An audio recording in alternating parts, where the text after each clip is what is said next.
The working environment is rapidly changing the world over, with machine learning and robots taking over where human has always thrived.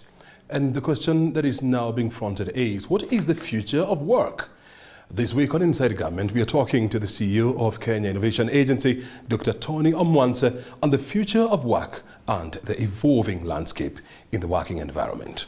Thank you very much indeed for finding time to be with us here. First of all, give us a scenario of how the workplace is changing and what is the future of employees in an organization. Thanks very much for having me, and it's always a pleasure to connect every so often. So in the context of the changing work environment, first of all, work gets done, but the how it gets done is what is significantly changing. The speed at which we're able to communicate using digital mechanisms, the very fact that we can even approve documents that are very confidential in a digital format, the very fact that we can work in an environment that is spread out from different locations, we can work at different times of the day and kind of commingling social and formal environments, commingling learning and working at the same time. The very fact that I can multitask and then can initiate multiple transactions at the same time because of the super power of computing has all changed the way we work. And it's only getting more and more sophisticated as we're now getting into more sophisticated layers of technology, like in, artificial intelligence for that matter, or machine learning, robotics, and so on and so forth. And that will only continue to change. But the point I've just hinted at the beginning is that work remains, but the how we work, which then brings in the speed at which we deliver an output, the convenience with which we deliver an output, the effort that we put into getting that output is what is changing, such that time is decreasing, speed is increasing, and so on and so forth, when you look at certain set of parameters. When you look at human beings versus machines, who would you say is more efficient?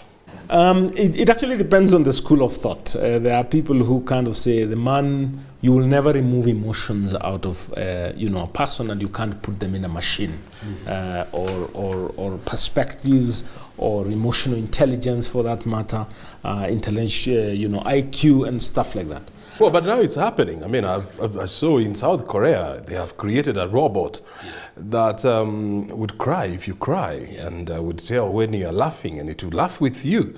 So we've gotten to a point whereby now it's possible to create robots that can really mimic your emotions. Exactly. So the school of thought of the believers that technology will replace almost everything that a human being can do are the ones who are pushing that bar and actually demonstrating that a machine can probably have better emotional quotient than a human being. If you have a driverless car, the way it will navigate certain context might actually do better than a human driver. So for the believers of the power of technology are actually pushing it and demonstrating that the machine can actually do a better job virtually in anything. Which jobs are at risk? Interesting. I think if you look at jobs that are traditional and mechanical and procedural and predictable, those are very easy to replace. So let's say if I don't need the judgment, let's say I need to do some shopping, some online shopping, rather than go physically picking things, now a machine can do because of some predictable nature of that task. You give me your accounting, give me your budgeting, give me your procurement, give me your store management, and so on and so forth, data entry and so forth. If I can capture data and entries using a machine, then I can replace. So in other words, things that are generally repetitive tend to be very easily replaced. Now I can speak to a device and it'll capture what I was thinking and it'll type it out, all right? As opposed to, traditionally somebody had to write, and now somebody had to type, and then you go and scan it into a system. Now you moved into typing so that then I can work on a computer. Now I'll speak to it and it'll capture what I needed and I'll get the output. So as long as something is fairly predictable and does not require a lot of emotional judgment and so forth, then you rely less and less on human intervention. We have seen, companies like Tesla trying to replace the work of drivers. We have also seen other companies in Japan replacing waiters and waitresses with robots, whereby you just need to punch a button, make your orders, and it will be delivered to you. How far are we as a country before we get to these kind of innovations? That's a very interesting illustration that you've given. I mean, let's take Singapore, for example. Countries make certain priorities based on their context, and they push certain elements based on their context. So let's take Singapore as an example. I spent about a week last week or so. It's a small country, almost the size of a city. Now, population is about 4 million locals and 2 million diaspora who come in, internationals. Now, because of the geographical limitations, you can only have so many vehicles. Yeah. So what do then? They put pressure so that you don't import too many vehicles. Now, and the population growth, on average, if you get somebody who has 2 children, that's good. 3, that's rare. Now you see, because of certain regulations they've created, there's a lot of pressure on how the work environment is also going to operate. So you're saying, well, we don't have so many, the aging people and so forth.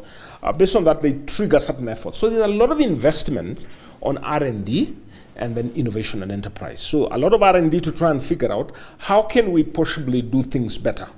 And there comes machines, robots, and they rely less and less of human capital because that human capital is even not there. The cost of an individual, of hiring an individual, is significantly increasing.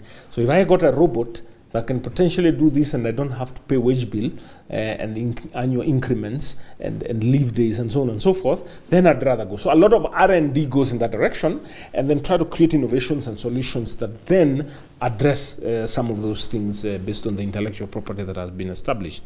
But it's also proper to say that, even in the Kenyan landscape, innovation and automation is fast catching up with us, because I want to give you an example of the Huduma Center, for example. Or let me take, for example, business registration process, whereby you needed to fill so many forms and then you take them to the state law office where they are verified by individuals.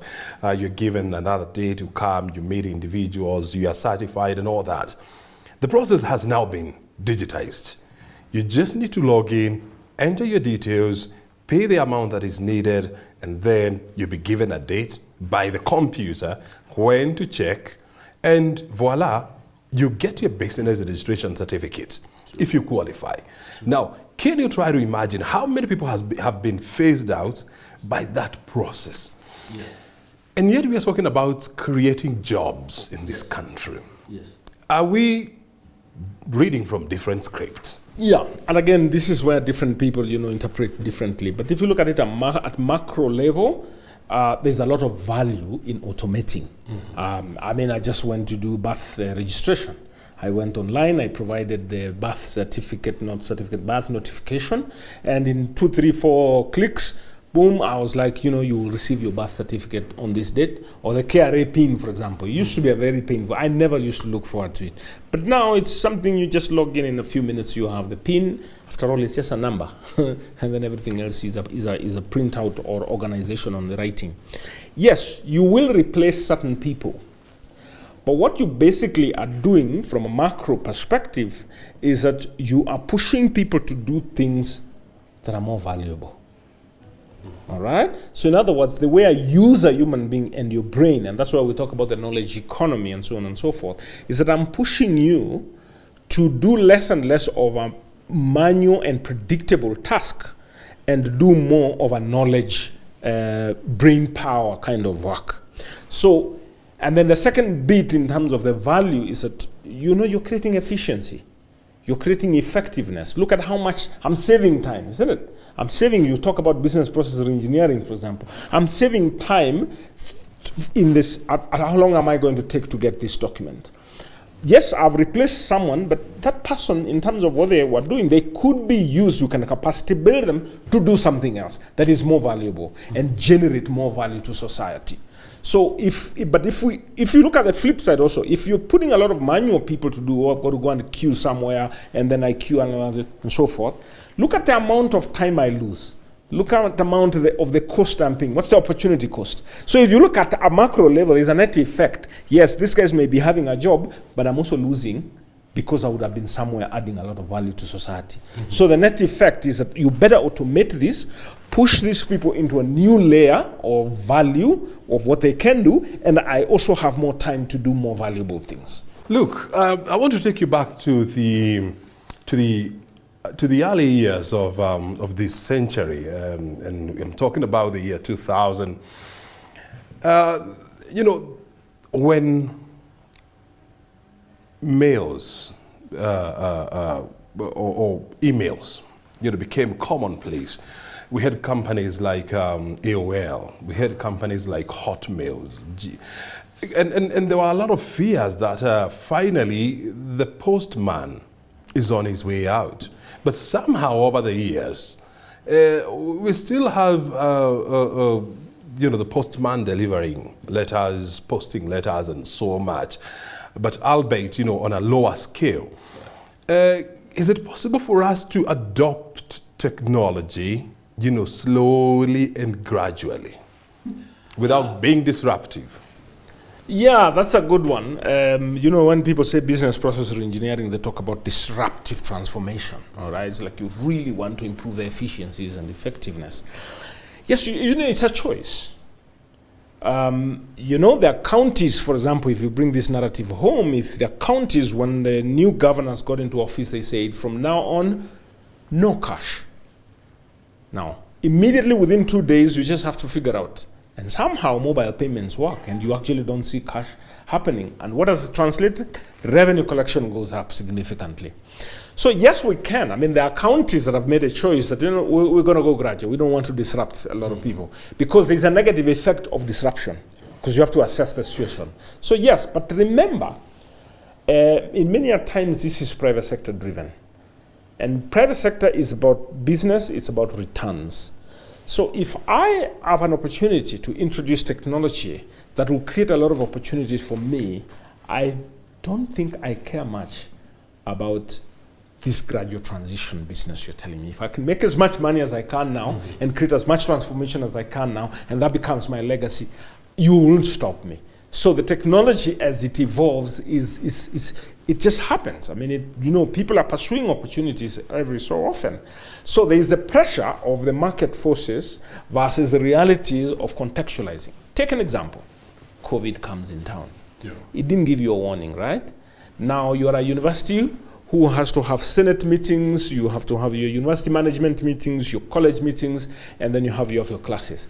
If you wait to continue gradually, you're dead. So you better reform tonight, and tomorrow morning run your Senate online. So, other forces can simply make it not practical to go gradual. Is it automatic that, once you embrace ICT, once you embrace machines, once you phase out the human fingerprints in the system, that it becomes automatically more effective? And I want to give you an example. When the Nairobi City County automated their parking payment system, I think it was in the year 2019 or thereabouts, the Nairobi Metropolitan Services reported that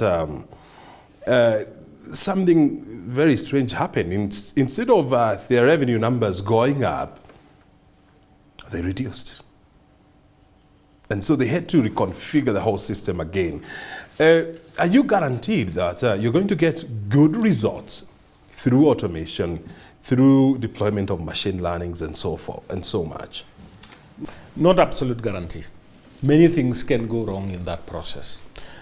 Because first of all are we automating the right component of the process? Are we sure that that's the right thing we should be doing? So identifying the right process, and then designing very well the to-be state of how should this system be like. Third, the actual technological development, make sure that it is sound and waterproof. And then one important thing is that we continuously monitor, but probably what is interesting is the people factor. Let's take an example. I mean, if I am a matatu tout, and you're saying that you're automating the revenue collection, what people pay. So you create a system, you know, I'm not touching cash, right? So my job, if I don't buy into the philosophy and see what is it going to be for me, and you don't sort me out in that whole process, I will sabotage. I will always tell you the system is not working. All customers get into the matatu and I simply say, hii kitu haifanyi leo. Network problem, and so on and so forth. And then, yes, you've automated, but you're not succeeding. And that brings me to the other question of change management. Because if change is not handled, correctly or properly, then it can have some very highly or serious negative ramifications. And so how do you ensure that even as you employ change within an organization, that you bring on board the people, the human capital that is involved on board to ensure there is success? We are all driven by interest. If you think about the anthropological nature of human beings, is that we're driven by interest. You and I are here because of an interest. So and so is here because of an interest. You're motivated by something. Now, I need to look, and that there's a very good philosophy that says if you don't align the personal mission statement and the institutional mission statement and conjoin them, then you will have negative energy and easily experience resistance. So the first thing we need to start internalizing is what is your mission statement as an employee here, all right? Where are you trying to go? And I need to commingle these two mission statements so that as I introduce a change, as I introduce a transformation, you feel that that transformation is for your good. There is something that you talked about. This is business process re-engineering. It's not a new concept. I mean, it has been around since the 1980s. Mm-hmm. But now companies are going back to the drawing board because of the changing nature and the fast evolving nature of the workplace and businesses. Tell me this, do you think this is the panacea to the disruptions being caused by technology? Yeah, I mean, business process reengineering has been a concept for many years that helps people to think about a transformation that can happen. And then simply keeping in mind that what you're trying to get is more efficiency, more effectiveness. So you're looking at it from the outcome perspective. And I think that's just where kind of many people easily lose, that you could be transforming from the input perspective, and maybe you're trying to get outputs, but not the outcome. I think when we keep the eye on the outcome to say, we want to improve our efficiency, effectiveness, then we start asking ourselves, which processes do we need to re-engineer? Because it's about processes, all right? And I pick the right processes, and then I go through the process of identifying the current state, the state that it should be, and then redesign, implement, test, and iterate, and make sure that they serve the purpose, and then monitor and evaluate. And then from there I can begin to say, well, maybe next time I need to improve it again. How different is it from incremental change philosophy? So in the incremental change, I mean, you're saying that at some point in time, philosophically, you're almost referring to the same thing.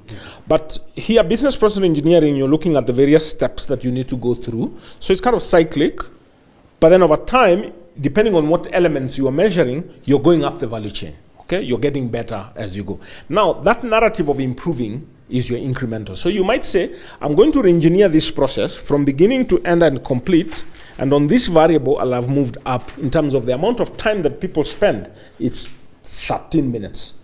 Next year, we're going to re-engineer the whole process. Remember, we're going to go through the whole cycle, and then on the variable that we are measuring, now we will move from 13 minutes to 12 minutes. So what we're doing over time, you're actually saving up on time or increasing your revenue or whatever, and you're doing it in small bits as you go, but within the small bits, you consider some business process.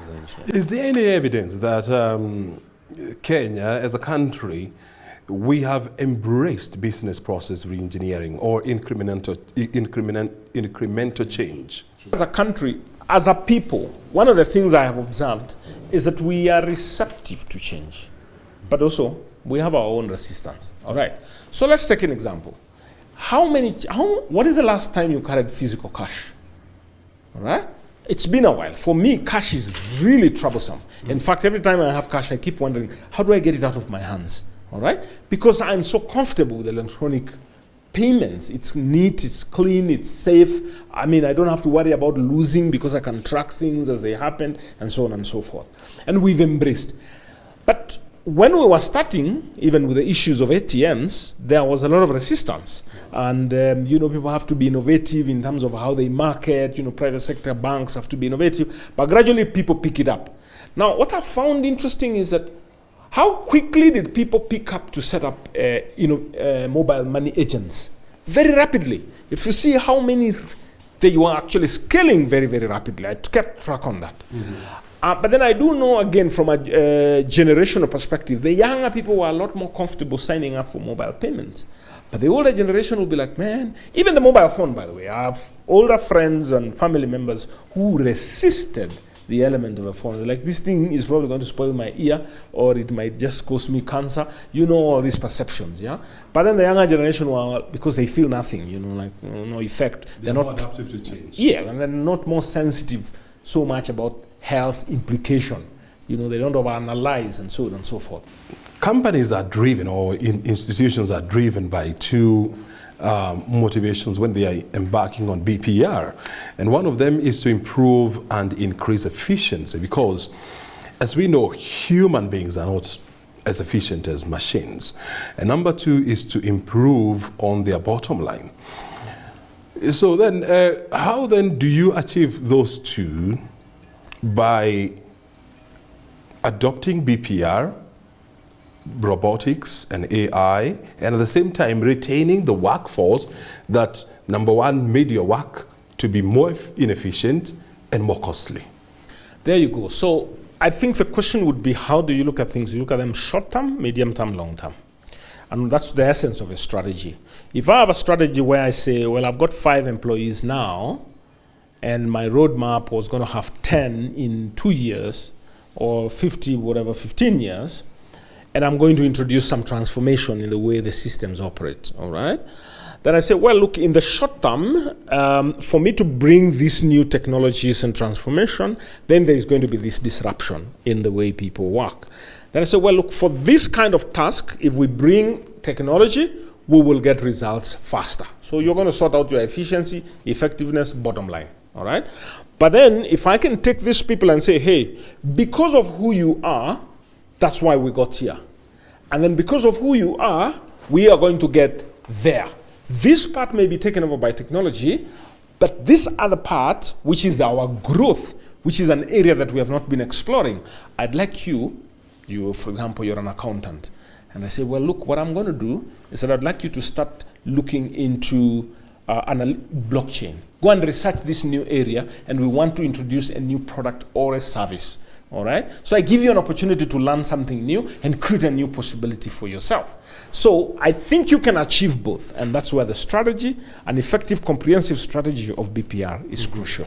With the fast evolving work environment, with machine learning, artificial intelligence, robotics, and so much, and technology which is evolving on a daily basis. I mean, last year's technology would be described to be obsolete today. So then how do you develop a strategic plan?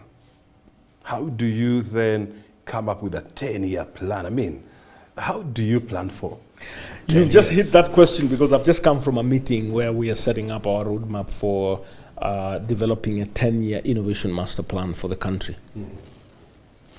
I think you're right that, with the rapid evolution, you can't predict tomorrow. I mean, to be very honest, I don't even know what our children are going to be doing 50 years from now. I can't even define that career. But what I can define is the equipping that I need to do for them to adapt to that reality when it happens. So in my strategy, I invest in equipping the people to adapt to the evolution. So I can say so capacity is always an issue as part of our strategy to ensure that we equip people for tomorrow. But the second point I will put in our context is the strategy has the element of long term and then medium term, but I have to psychologically be prepared to tweak as I go, as new technology evolves, and then we tweak again. So things become obsolete in my strategy. In other words, my strategy must have a strategy. Did you get what I said? My strategy must have a strategy. So you have a strategy on how I'm going to deal with my strategy as that realities change as I go forward. And I may not embed this strategy of a strategy within. In other words, I might not tell my staff, then it's not a strategy. I may not tell a staff, hey, we're going to go this way, but we'll change every week. No, it's just not practical. Then it can't make sense because they won't even know where they're changing to because they don't know how that tomorrow is going to look like. But then I have a strategy about the strategy such that when this happens, we will do quickly review and then we'll make it transient and then we'll look at how does it affect our institution and how does this give it competitive advantage. So strategy about the strategy. Before I let you go, Dr. Aria, I know the government has set a target of upskilling, reskilling, state officers, with the relevant and up-to-date work skills that are needed to drive an emerging economies like ours. So how do you accelerate this transformation in an institution like government, whereby it comes after 5 years and new administration is in place with new priorities, with new targets? Yeah, I mean, that's a very valid question on reality. We have to talk about the practical realities. First of all, this is exactly why we have the Ministry of Public Service. All right? Because it takes care of the capacity of the public's servants. And over the years, it hasn't changed whether the regimes have changed or not. Because we recognize that for government to serve the people, you've got to equip them, you've got to develop them, you've got to change the policies and so on and so forth. And within, by the way, the public service as a ministry, there is a component around innovation strategy. And even the skilling is done strategically over time. And ministries develop 10-year strategies or 5-year strategies that transcend. Remember, we don't create strategies that are aligned to 5 cycles of an election. Yeah, we actually, depending on where you are, you have a strategy for 5 years, and then you do midterm review, and then you proceed. Keeping in mind also, officers within the ministries really don't change. They are permanent employees. The only thing that will really change is the head, which is the cabinet minister and the PS. But many things generally don't change. Yeah. All right? So there's an element of continuity in that regard. And if you look at the services as they were, let's say 15 years ago, or how government officers operated 10 years ago, it's really different. I mean, even if that there are, and that's your incremental change, for example, in that case. Yeah, if you put in mind, maybe there can be some slow element at some point in time, but the general direction is going up. So I think it is practical, it's achievable, and some of the most effective officers I have found over time are actually in government. Yeah, in government. Absolutely. Dr. Tony Omwansa, what is your message to the people watching this program and they're just wondering, so what will happen to my job in the future? Good example. The head of state has guided that, we're digitizing operations. So this is happening almost everywhere. And some people start feeling anxious that maybe I'm going to lose my job. First of all, if there's one thing that differentiates us from animals, is the very fact that we can do a self-assessment. Mm-hmm. A dog doesn't know how to stand out of itself and do a self-evaluation. Now, on that note then, as a person, when I realize it's true that my role is going to get automated, I ask myself, how do I adapt to that reality? How do I reskill myself? How do I study something new? How do I build new capacities and rise up to the occasion and create new opportunities for myself? Even as we're talking about all this digitization, in many organizations you will find that not many people understand. And that in itself is an opportunity. So I can position myself as that person who understands what digitization really means, and then I become a champion and educate other people. So for every challenge we face, there is an opportunity. And that's what being a human being really means. That you can assess the situation, stand out of yourself, critique the situation, see the opportunity, capitalize, leverage, and there you are. You're better off than you were yesterday. How beautiful would it be that if I was the person who was typing last year, I become the person who integrates data from different sources, who designs a mechanism for reporting, that all of a sudden now my reports are even faster, so I can interact with a lot more people, a lot more systems, a lot more data. I have stronger capacity to process things.